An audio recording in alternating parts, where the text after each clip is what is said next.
हमारी सनत कमज़ोर है लेकिन हमने कोशिश करनी है कि कमज़ोर ना रहे। हमारी मईशत कमज़ोर है लेकिन हमारी कोशिश होगी कि इसको कमज़ोरी से बाहर निकाल के तरक्की याफ्ता मुल्कों में शामिल करने की कोशिश में हम हैं। हमने अपनी सनत को कमज़ोर नहीं रहने देना, अपनी मईशत को कमज़ोर नहीं रहने देना, यही हमारा ऑब्जेक्टिव है। उसी सिलसिले में हम सनत मईशत प्रोग्राम में आपके साथ। नाजरीन, क्या हम अपने कर्ज नहीं देना चाहते?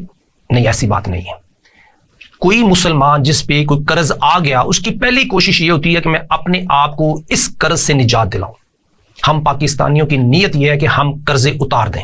हम पाकिस्तानियों की कोशिश ये है कि हम कर्ज वाली जिंदगी से निजात पालें। यह है हमारी कोशिश। इसी कोशिश में ये प्रोग्राम सनत मईशत में हम तमाम दोस्तों से रिक्वेस्ट करते हैं जो प्रोफेशनल हैं कि वो कंसल्टेटिव प्रोसेस में हमसे राब्ता जरूर करें। नाज़रीन, पिछले प्रोग्राम में हम बात कर रहे थे IMF की। IMF की क्या ख्वाहिश है? IMF की ख्वाहिश है कि किसी तरीके से पाकिस्तान अपने पैरों पे मजबूत खड़ा हो। ये वो ख्वाहिश का इजहार करता है। क्या उनकी पॉलिसीज हमें ऐसा करने के लिए कुछ सपोर्ट कर रही हैं? ये क्वेश्चन मार्क है। हम उस तरफ नहीं जा रहे।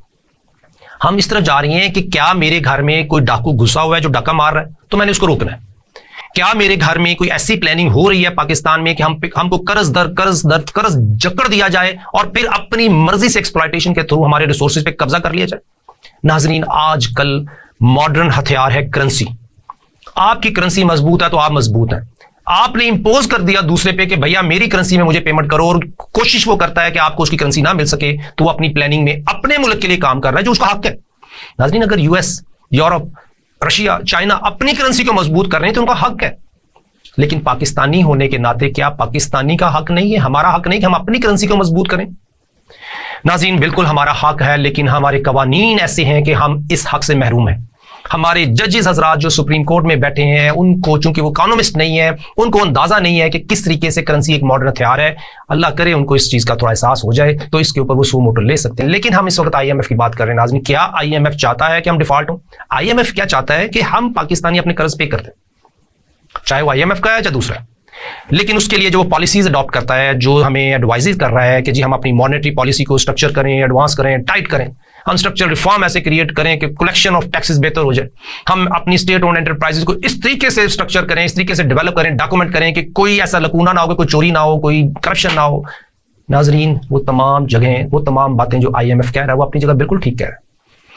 लेकिन हम ट्रैप हुए हुए हैं उन्हीं पॉलिसीज में जो IMF सजेस्ट करता है, उन्हीं पॉलिसीज में जो स्टेट बैंक हम पे इंपोज करता है। तो नाज़रीन, हमारे ऊपर इस वक्त पॉइंट ये है, क्वेश्चन ये आया कि शहजाद साहब आप हमें ये बताएं कि हमने कब कितने पैसे IMF से कर्ज लिया।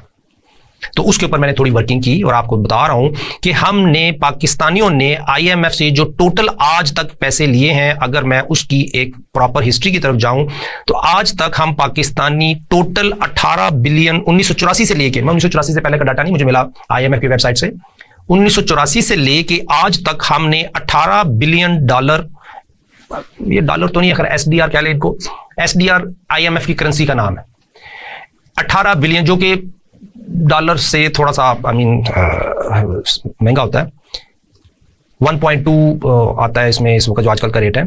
तो एनी हाउ अभी हम कंसिडर करते हैं SDR ही डॉलर है, तो 18 बिलियन डॉलर, 18.7 बिलियन डॉलर हमने कर्ज लिया, 14.2 बिलियन डॉलर हमने वापस किया, और जो इस 14 बिलियन डॉलर 18 बिलियन डॉलर जो हमने लिए उस पर हमने 5 बिलियन डॉलर, तकरीबन 4.7 बिलियन डॉलर सूद दिया। नाज़रीन, हमने सिर्फ IMF को 4.7 बिलियन डॉलर 1984 से लेकर आज तक दे दिया। ये डॉलर्स में है। आप अज्यूम करें कि आपने 1984 में 1 लाख डॉलर लिया था, उस वक्त को 3 रुपए 4 रुपए का डॉलर था, तो वो पाकिस्तानी हमने 4 लाख रुपए लिए थे, और वो 1 लाख डॉलर जो उस वक्त लिया, 4 लाख रुपए हमें मिले, आज हम करोड़ों रुपए दे रहे हैं। अगर 300 रुपए का डॉलर है तो वो 1,30,000 करोड़ रुपए बन गए। नाज़रीन, 4 लाख के अगेंस्ट 30 करोड़ की पेमेंट, अगर मैं इसको एग्जैक्टली बताऊं आपको नाज़रीन, क्योंकि मेरे पास कैलकुलेटर नहीं है, मैं अपने कंप्यूटर से मदद लेता हूं, कि 300 रुपए का अगर मेरा आज डॉलर है तो ये 3 करोड़ रुपए बनेंगे। नाज़रीन, सो उस वक्त जो हमने 4 लाख रुपए लिए थे, आज हमने 3 करोड़ रुपए दे के जान छुड़ानी है। ये सूद ही की बात नहीं है। सूद तो 4.7 बिलियन डॉलर दे दिया, लेकिन जो उसके ऊपर एक्स्ट्रा हमने देना है वो अनक्वांटिफाइबल लॉसेज हैं जो हमारे गले पड़े हुए। हमने शुरू कहां से किया था नाज़रीन? जब 1984 में जब हमारे पास इसकी डिसबर्समेंट आई, अगर मैं आपको बताता हूं तो एग्जैक्टली उस वक्त नाज़रीन 1984 में हमारे ऊपर जो हमने 1984, 85, 86, 87, 88 ये 4-5 साल हैं जिसमें कि हमने कर्जे की जो किस्त वापस की IMF को $1.1 बिलियन पे किया। और उसी 1989 में हमने 467 मिलियन कर्ज लिया। 467 मिलता है 40 करोड़ 76 लाख रुपए।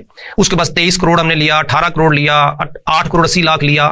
ये हम 1990 से लेके अगर हम आए 2000 तक तो हमने $1.9 बिलियन कर्ज लिया अंडर डिफरेंट प्रोग्राम्स। और इसी अरसे में जो हमने कर्ज वापस की किस्त वो तकरीबन $1.4 बिलियन थी। $2 बिलियन कर्ज लिया और उसके बाद $1.4 बिलियन वापस किया।